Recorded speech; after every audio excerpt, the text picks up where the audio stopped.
You're listening to the Active Mom Podcast with host Dr. Carrie Pagliano. I'm a mom, physical therapist, and your go-to guide for staying active with pelvic health issues in pregnancy, postpartum, perimenopause, and beyond. Whether you're a fellow mom, physical therapist, or women's health professional, join me where I'll share expert insights, real-life stories, and the latest research to help you approach running, CrossFit, yoga, Pilates, HIIT, or whatever activity you love with confidence and evidence-informed guidance. Let's start the show. All right, welcome to the Active Mom Podcast. We have today Dr. Imran Siddiqui. I have known him for years, but not in this context as much as recently. And he is a musculoskeletal physician, but a lot of background in imaging and now doing PRP with pelvic floor stuff. So Dr. Siddiqui, thanks for joining us on the show. Yeah, happy to be here. Thanks for having me. All right. So for people that have no idea what PRP is, can you give us the basic idea of what it is? And then as an MSK doctor, what was the initial application you started using it in? Yeah, absolutely. So platelet rich plasma starts from the basis of kind of what the natural body's healing response is and how the natural body's healing response works. So the way the natural body's healing response works is if, say, you cut your skin, when you cut your skin, you bleed into that area. The bleeding is actually very important because your blood has cells in it that are responsible for starting a healing response. And the main cell responsible for that are platelets. And so platelets, when they touch damaged tissue, they have receptors for damaged tissue, and those receptors stick to the damaged tissue, and then the cells activate. And within the contents of platelets are a lot of growth hormones. So when they activate, they release all those growth factors and growth hormones.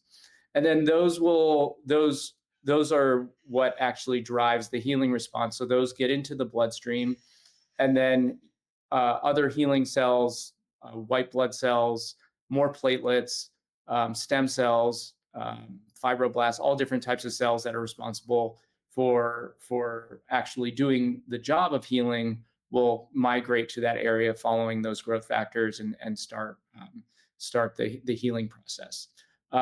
So for platelet-rich plasma, there are certain areas in the body, certain structures that don't have good blood flow like skin does and can't heal very well on their own. The main things that we see in the musculoskeletal world are tendons, ligaments, and cartilage, joint cartilage. So those areas don't have very good blood supply, and that blood supply also decreases as we age. And so what we do to make platelet-rich plasma is we draw one's blood, and then we use a centrifuge to separate the different layers of blood based on their weight, and then we concentrate the platelets and discard mostly everything else. And then what we do is use image guidance, mainly ultrasound, to guide the platelet-rich plasma to the injured tendon, ligament, or cartilage, and that will incite that natural healing process that otherwise can't go on because of lack of blood supply. Yeah, I feel like PRP has been one of those things over the years that people are like, we don't know if it's going to help, and they just kind of throw at it and see if it sticks. But sports medicine, it's been used a lot, and that's kind of been your first experience with it, right? That's right. So it initially actually got started in veterinarian sports, in equine sports. They were in horses, and they were looking for because of racehorses are it's a popular sport. Their racehorses are extremely valuable, and if a racehorse gets surgery, their basically career is over. So they were looking for a natural way to heal these injuries, and they came across platelet-rich plasma. And then so in the human world, they started doing it kind of in the early 2000s. Some people may have heard of Kobe Bryant flying over to Germany to get some procedure done. That's what he was getting done. And then it kind of, once these professional athletes that wow, if they're doing it and they're seeing good results, let's start doing it. So that's how it all got started. And then we started collecting the human data on it. And now we kind of understand why certain, in the past, why certain times it doesn't work, and certain studies show that it's not helpful. Mainly it's concentration and dosaging, just kind of like any other medicine, dose matters. And so when we look at the studies where it shows, oh, it wasn't that helpful, when we look into it, that they really weren't concentrating the blood enough, only maybe two Mhm. times. And so they weren't getting a good result, or they only did one treatment and maybe it wasn't enough to heal what they had, the injury that they had. And so now we know that you need about 10 billion platelets for like a knee joint, and you need certain amounts for different tendon injuries. And if you meet those thresholds, the results are extremely good. Yeah, and I've heard you're doing it now, playing around with hip labral tears and things like that as well? Yeah, so I've been using it in the musculoskeletal world for everything. Yeah. Head to toe. So we do it for rotator cuff tears are very common. Meniscus tears, probably meniscus tears in the knee, and rotator cuff tears in the shoulder are the two most common, Mhm. and probably because they're the two most common sports medicine injuries that we see. But we do it for Achilles tendonitis or tibialis posterior tendonitis in the foot and ankle. We do MCL ligaments. We do it for joint cartilage in the knee and hip. We do it for labrum tears in the hip and the shoulder. Gluteus medius tears are very common injuries and commonly done. We've also done some applications for nerve injuries and have had some Hmm. good success. And there's some good data on nerve injuries as well. And I'm sure many people have heard about it in cosmetics. I don't do the cosmetic stuff, but they do PRP facials, like vampire facials, very popular. PRP for hair loss is very common Yeah. now. They're doing it for wounds, like chronic diabetic wound ulcers, like wounds that aren't healing because of lack of blood supply. That has been shown to be effective. So basically, anything that needs to heal in our body, we can use it for. Mhm. Also, they're also using it. Some people are using it, nebulizing it um, for for lung Hmm. post-COVID lung damage, Oh, and lung scarring. They're doing it for in eye drops for chronic dry eyes. So the applications are almost endless, and that's how I kind of started thinking about using it for pelvic floor injuries. yeah. Uh, Given my background, my wife and I, we have six children, and she's uh, she's had a lot um, of some trauma and a lot Yeah. of some injuries to the pelvic floor, and Yeah. looking at how we could use PRP to help those injuries. Yeah, it's funny. I mean, you've kind of lived this, is that a lot of pelvic floor stuff, with my background in orthopedics too, like we pull a lot of concepts from other areas and pull it in because, historically the pelvic floor and birth injuries was all GYN, and they're not looking at it through that MSK lens. Correct. Which is where you kind of have to pull and bastardize from these other areas and say, all right, well, what's the application here? But this Right. area, we still like, and this is why I think the imaging part is so unique, is that like we're still getting a much better understanding of what these structures even are, and there's so much interplay and overlay, and it's not like a bicep where you can like very cleanly see what that looks like. That's right. What was your experience kind of figuring out the imaging aspect of this first? Because you can Yeah. shoot PRP in anything, but how do you know where to go and what you're looking at? Yeah. So that was the hardest part, and I think there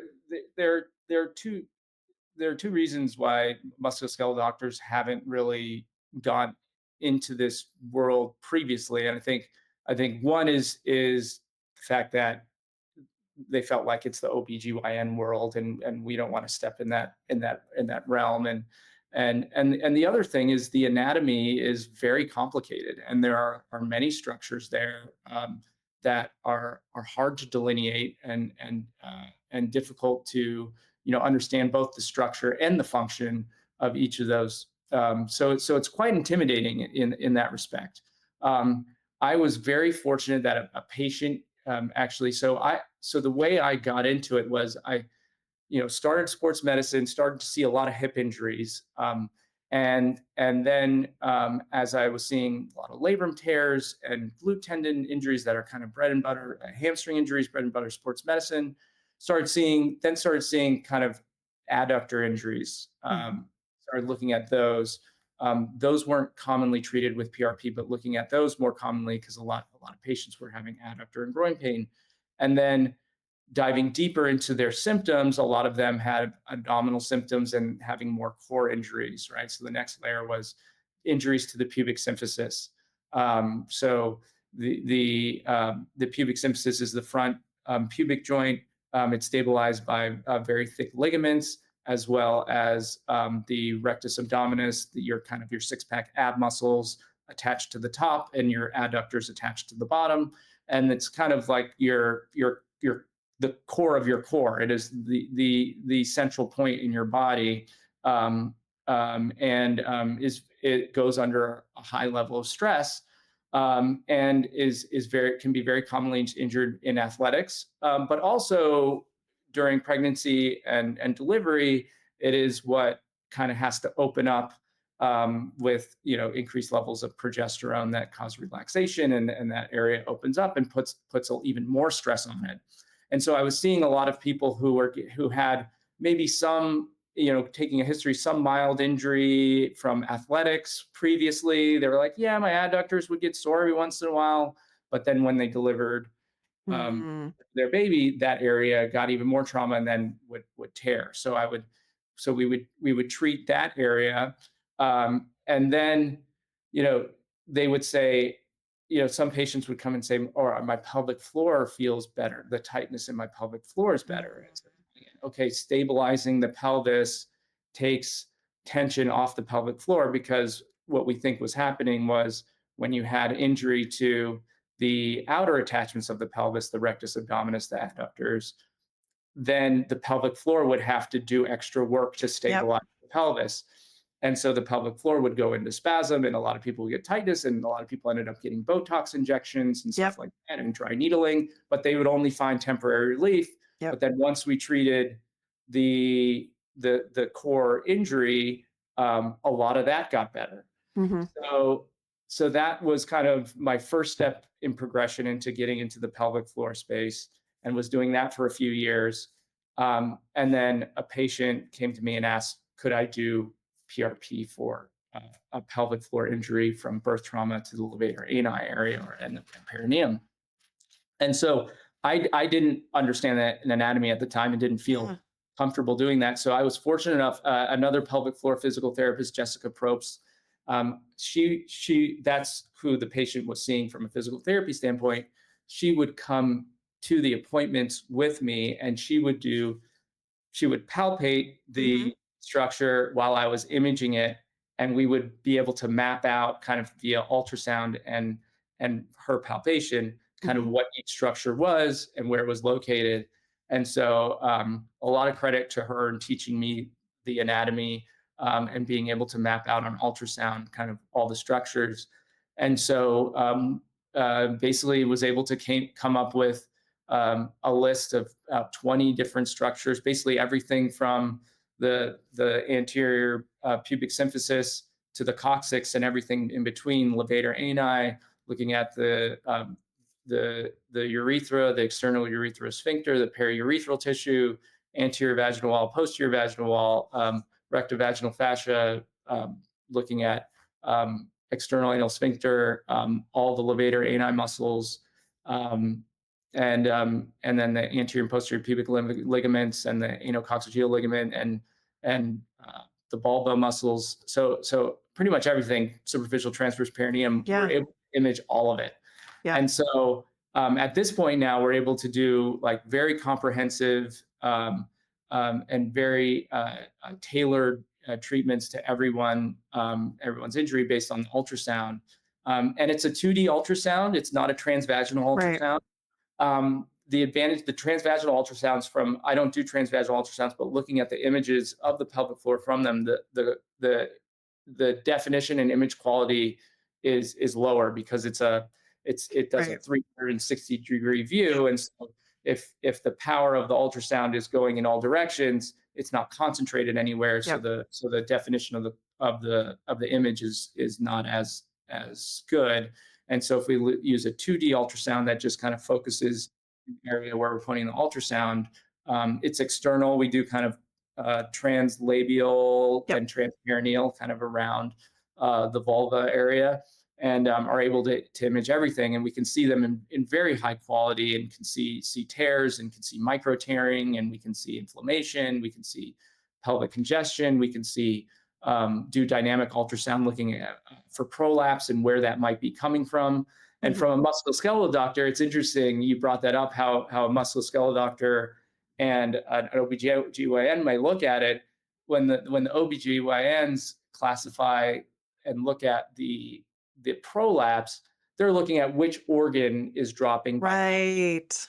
When I'm looking at it, I'm looking at which wall is moving and which Right. wall is weak and which ligaments are weak Yep. that are allowing that organ to drop. So I'm not really even Yes. looking at the connective tissue Yep. between them and see what's weak, so that we can treat that and reinforce that to Yeah. help Well, increase the.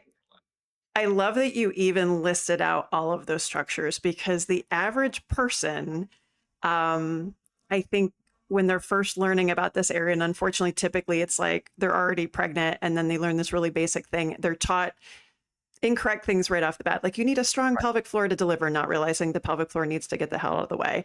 And Right. then they're basically taught that the only reason that we are continent is because of our Kegel muscles, which again, couldn't be further from the truth. That's right. And so just that whole list of structures, ligaments, fascia, muscles, kind of like, it's all those things together that I think the average person has no sense. And I'll be honest, like, even in pelvic floor PT, I don't think we have done a great job of, and I think the research is coming, like, still understanding kind Right. of the comprehensive 3D nature and the intricacy of these structures and how this all occurs. And so it's frustrating on one hand, because we know it's more than that, but we're still kind of understanding what that looks like. And that's why I love imaging. And again, let's pull people in that are looking at it through a different lens. And again, Right. our background in MSK, we're like, yeah, bring you guys in, bring the sports guys in. We'll bring you to the dark side. Right. No, I love yeah. that. And yeah, and for me, when I look at it through the ultrasound lens, I'm looking at it from a standpoint of, all right, these are muscles, tendons, ligaments. Right. It's like I've been looking at shoulders and hips, Right. and so it's and so then I've just kind of been able to apply all the concepts that I've spent over a decade learning through treating with ultrasound guided regenerative medicine to the musculoskeletal world, to the pelvic floor. And so it's Yep. really allowed us to streamline this and have learned so much in actually a relatively, it's only been maybe 3 years I've been doing Yeah. this, and we've learned so much in that time. So it's so I think without that background, there Right. skeletal sports medicine background, there's no way I would have been able to. Yeah, no, I completely agree. Yeah. Yeah. Yeah. So can you give us an example of like a typical patient that you might see now? One, how they find you. Two, what does that kind of assessment look like and that treatment process? So whoever's listening, whether they want to refer somebody to you or they're Yeah. interested in kind of reaching out, because you and maybe there's somebody on the West Coast, like there's very few people that are, starting to do this, but I have a feeling that this is just going to be the tip of the iceberg. So Right. what's Right. kind of the beginning? Like, how would somebody Yeah. even be like, hey, we should look at this? Right. So the vast majority of my patients are uh, birth trauma, postpartum.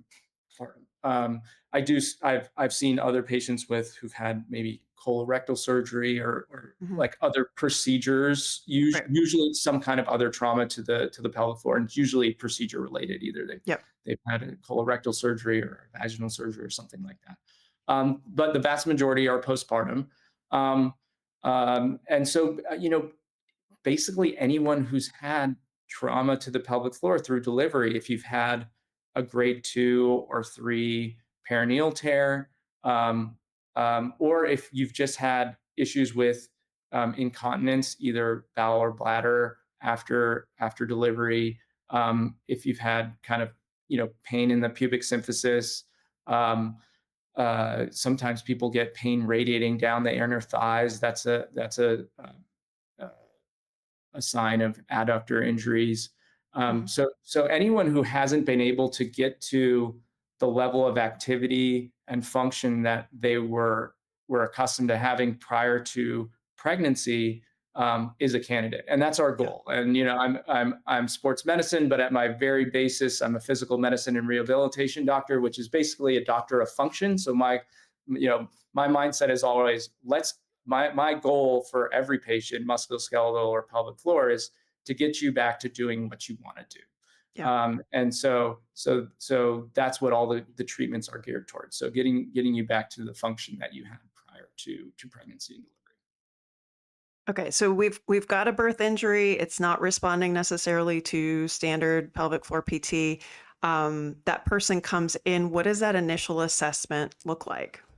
So the initial assessment, we do kind of a full history of prior function, what you were doing beforehand. Is there a history of a possible core injury or hamstring injury or glute tendons or labrum tears that could have left you more vulnerable to a birth injury? And then also take a careful history of what the birth was like, Yeah.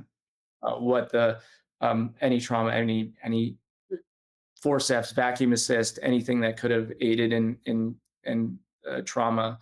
And then what the post care was. Were there stitches? Did you feel like that was done in an appropriate manner? Was the doctor rushed? All of those aspects that can contribute to the injury, and then your current symptoms, which are extremely important. What are the current symptoms that you're having? And then we go through this kind of very comprehensive ultrasound, where we ultrasound the entire pelvic floor. In addition, we will ultrasound if there are symptoms, the entire hip, or both hips. Sacroiliac joints are common. We ultrasound those in almost everybody because those are very common when you have, pelvic core. If instability, the SI joints are often very involved, and that's something that can occur during pregnancy or even pre-pregnancy as well. Mhm. And then once we ultrasound everything, we'll have a comprehensive list of all the structures and which ones are injured and to what extent those injuries are. So we can see partial tears, we can see full thickness tears, and we can also see what looks like something called tendinosis, which is more like micro tears in those areas. And then we talk about the different treatment options, and mostly we've been doing platelet rich plasma. You can also do adipose stem cells treatments to that area. So that's another treatment we do in the musculoskeletal world that is applicable to the pelvic floor. And Mhm. we haven't published anything yet on that, but there is published data on using what's called MFAT, which is micronized, microfragmented adipose tissue, which is full of stem cells, and which is stronger even than PRP. So there are times where we recommend that Mhm. as well. And then the patient would, if they opt to go through the treatments, if they do platelet rich plasma, so it's multiple. Well, both treatments, it's multiple injections. Again, in the same region as with ultrasound. So we're doing translabial, transperineal injections. Mhm. Um, some people use a topical, like lidocaine, to kind of numb the skin. We use nitrous oxide during the procedure to try and make it as comfortable as possible. But it's injections, Yeah. and we don't knock you out completely. We don't have an anesthesia, and so but we do sedation with nitrous oxide, and we have other things that if you don't want to do that to help with sedation. Mhm. And then you do the treatment, and then you have about a 2-week period afterwards of limited activity. You can walk, but you no exercise. Mhm. For the first few days, you definitely need someone around to help you lift things. We don't want you lifting or helping a lot of new moms. So Yeah. helping with the child care is very, very important afterwards. Mhm. And then the healing process for PRP occurs, and both for stem cells occurs over about a 3-month period. So then we just let it heal, go back to your pelvic floor therapist, continue to work on everything you've been working on with them. And then we come back and we'll reimage at around the 10 to 12 week mark. and see how much healing you've had, and then decide, okay, are there certain areas that aren't fully healed that we need to do more treatment to?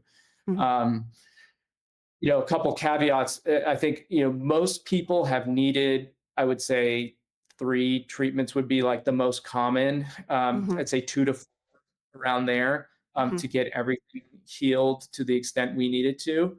And some of that is that there are, uh, usually there are 1 or 2 larger injuries that will take multiple treatments to get healed Mhm. just because of the size of the injury. And Yeah. then the also other thing is almost everyone has both pelvic floor injuries, but also multiple musculoskeletal injuries to the hip and Yeah. pelvis area, like labrum tears, sacroiliac joint ligament injuries, Mhm. um, adductor, hamstring stuff. That it's too many areas to treat Yeah. in one. So Yeah. we do, like, we'll start with the pelvic floor stuff, and then as that gets better, and but the goals are to get back to doing triathlons or whatever you want to Yeah. do, you have to do the musculoskeletal stuff also. Yeah. From the MSK stuff that you've done kind of sports wise, are you starting to sort of develop a kind of a pseudo protocol of, okay, we've got rest for a couple weeks, and then how quickly somebody can ramp up to Yeah. just like what kind of exercise, what kind of dosing, those sorts of things. What does that Right. look like so far? Right. So yeah, we use the same contents for the concepts for the pelvic floor and for the musculoskeletal injuries. Mhm. And in general, it's kind of 2 weeks off, and then a slow ramp up over the next 2 weeks. And then, Mhm. for kind of more smaller partial tears or tendinosis, that tends to be that tends to work well, and you can get back to kind of your normal activity in about Mhm. 4 weeks. It's kind of 2 weeks of inactivity, 2 weeks of ramp up, and then you can go. For the larger partial tears, that we know are probably going to need multiple treatments, Mhm. we say that, you still have the 2 weeks of nothing, 2 weeks, and then 2 weeks of slow ramp up, but only go back to the exercise that you were doing previously without Mm. pain, not Yep. doing any new exercises that you want to get to until we see that it's fully healed, because it's likely that it will need Yeah. a couple treatments. So that will take some time, Yeah. to the usually, like we say, about 3 to 4 months before you're doing activities that you weren't able to do prior Gotcha. to, because the tissue's finally healed. So, But getting back into the activities that you were doing previously, about 2 to 4 weeks. okay. And so, kind of the outcomes that you're looking at, one is objectively you're looking for a change in imaging. And then two, are you expecting the patient to notice an improvement that stays, Correct. or is there fluctuation, especially after that first treatment? I mean, Right. I would imagine they would be in a lot of pain right off the bat, and then Right. ideally things settle out. Yes. So after the treatment, during the treatment, we use numbing medication. So you're not feeling too sore leaving the clinic, but once that wears off, about 4 to 6 hours later, you're Yeah. very sore. Part of the way platelets work is they release growth hormones, but they also release pain molecules and inflammatory molecules. And that's kind of the body's natural way of saying, hey, leave me alone. I'm trying to Mhm. heal. And if we're putting 10 times the body's concentration of platelets, you're going to get 10 times the pain molecules. So you're Yeah. so you're very so you're very sore afterwards. The best way to explain it for most people is almost everyone sprained an ankle before. It feels like that wherever. In your pelvis. Feels like a sprained ankle wherever we put PRP. It's going to feel like that. Yeah. But we want that inflammation, so you can't take the Advil or Aleve that Right. you're Right. taking to help with that. Um, so you kind of just have to grin and bear it for the first 2 to 7 days. There's some Mhm. variability there. We're harnessing the body's immune system, and so there, some people's immune system works really hard, really fast, and they're really sore for 2 days, and then they're Mhm. fine. People, it's more slow and steady, and it can take they're more sore for a week. Mhm. Um, Rarely more than that. And then so we can use Tylenol or other pain medicines, but not the anti-inflammatories during that Right. process. Right. And then once that acute inflammatory process is done, you're kind of back to your baseline of what you were when you before the procedure, at around that 2 to 7 days, Yeah. and then after that, things can also fluctuate because again, everyone's immune system is a little bit different, and some Hmm. people can feel really good at 2 weeks, and then it can level out, and they Hmm. kind of might feel a little worse from Hmm. week 2 to 6, and then all of a sudden they feel better again at 6 weeks. And other people just feel slow, steady improvement throughout Yeah. that whole 6 to 12 weeks. And then there are other people who feel no improvement until it's almost 90% healed, Oh, and then wow. all of a sudden the light switch goes off, and they're Yeah. like, I'm like almost 100% better. So Yeah. there's a lot of variability, and I think the biggest thing that I tell my patients is to just be patient, and Yeah. to not worry every little injury, and some symptoms might even get worse. For the pelvic floor, if you have incontinence, um, sometimes the incontinence might get a little bit worse initially as it's inflamed and healing, and then as it heals, it will get better Yeah. again.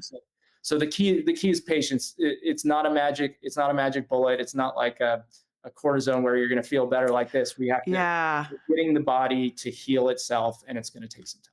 Yeah, I feel like there's especially those of us who have treated a lot of chronic pelvic pain over the years. I feel like there's a lot of parallels in how you treat prolapse symptoms because there is such fear surrounding it and kind of catastrophizing and all of that. And I think Right. especially when you're like, okay, maybe this thing might be the thing, you don't want to give too much hope in it. But a question I Right. wanted to ask. Was have you thought about because as physios we're starting to use pessaries more to support Right. um, and I wonder if you guys have thought about kind of working in combination with PRP and a supportive pessary to almost just kind of help take the pressure off a little Yeah. bit to help that heal, and if that's something maybe you've played with yet. Yes, but more so with patients who have already had the pessary, right? And so Gotcha. we Yeah, tell no, that them would make sense. That would be when easier. they Yeah. have it, tell them to kind of leave it in as much as you can for those first Yeah. 2 weeks, to Yep. try and support that while it's healing, because Yep. we do the same thing in the orthopedic world. We'll Yeah. put you in a sling if you have a rotator Yep. cuff tear, or we'll support you with a knee brace. And so it makes a lot of sense for prolapse symptoms to have a pessary. I have not yet. That's a good idea. We probably should, if someone hasn't had one made, get one made prior to the procedure if they Yeah. have grade 2 or higher prolapse. I think that would make a lot of sense. Yeah. Fortunately, most patients that have the 2 or higher prolapse are already coming in with the Yeah, they've already got it. Yeah. pessary. Uh, I think our utilization is changing a little bit for us in physio because we could not, prescribe them, fit them, whatever. It right, was more like okay, we didn't get very far in PT. Okay, this is the next step. And then it would take right, 6 months to see the Uruguayan, blah, blah, right. blah. We're talking now about actually fitting moms sooner. Like as soon as those tissues are good and healed, we know that there's, some sort of birth injury, Yeah, pop some vaginal estrogen in there, get something in there to support it, and then see if yeah, we can get some better outcomes there. yeah, Um, I feel like that would almost set you guys up to be in a little bit better position too. If like, hey, if we get to the point that we have PRP, maybe we can at least things have healed in a little bit better position. absolutely. I Um, agree 100%. And also, and even if they're injured, it protects it, right? Because right. Yeah. and the pressures of sneezing, coughing, and Yeah. activity. Just life. Yeah. Yeah, life. You're supporting that injury so it's not getting worse, Yeah. through life too. So it makes a lot of sense. Yeah. You brought up another good point of the vaginal estrogen, and actually Yeah. I've had a decent number of patients on the combo estrogen testosterone, Of course. and Yeah. and we've seen anecdotally that they've needed less treatment. Yep. So we don't have enough data yet, and we are collecting data on. That's another big thing. We're collecting data on every single patient who comes in the door, and we're getting ready to publish some preliminary data. We've already Yay. case reports, and so but looking at being able to look at it, we're seeing that patients who are on the combo vaginal estrogen and testosterone, they've healed quicker. Yeah. I'm starting to recommend that as well. Yeah. And that combo, we've used 20 years now and kind of chronic pelvic pain. I think we're finally coming around on that with postpartum because of, this whole bigger conversation with menopause and like, Right. okay, it's not going to connect to breast cancer. And then we look back at the other low estrogen state, which is early postpartum. And Right. it's so cool that we're having these kind of parallel conversations in these different areas. So it's a cool time to be a part of this. Last question for you, because I know we're on a time crunch here. With PRP in other sports related injuries, is that because it all comes down to payment too, unfortunately, like, is that being treated the same as what we're talking about with pelvic health, or because we have a little bit more data in that respect, or kind of how does this all work for the average person that's like, hey, this sounds great. Right. What is this going to cost me? Right. So here's the main issue is that insurance doesn't cover anything labeled regenerative. So Lovely. we do different types of regenerative treatments. The lowest down is prolotherapy, but that was kind of the initial one that incites kind of a inflammatory response wherever you inject it, and then we have PRP, and then we have kind of stem cell based treatments like the MFAT, which Right. we talked about. Unfortunately, insurance doesn't cover any of that.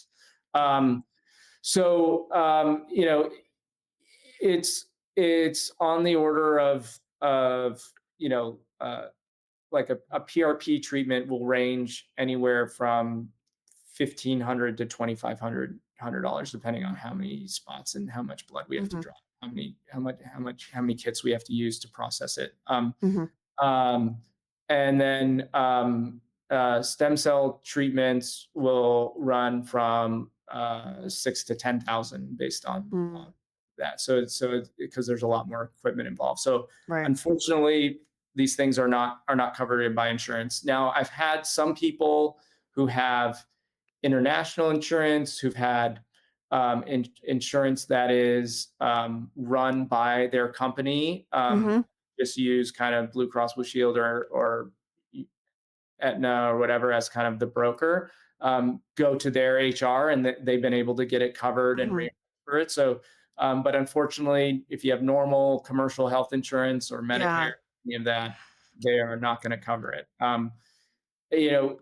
The data for at least in the musculoskeletal world, it's better than the data for orthopedic surgery at this point. There's more data for that than there is for 90 orthopedic surgeries that are done, but still they're still claiming that there's not enough data and they're using that as the excuse not to cover it. Yeah.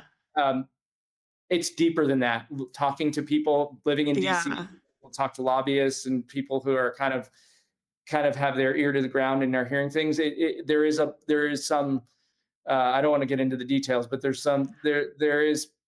are some special interests that don't want people in general to be able to use their own body to heal. They want to use the pharmaceuticals, and not things that they can't make money off of. Yeah. And so that's fair. That's playing a big role into why PRP is not covered.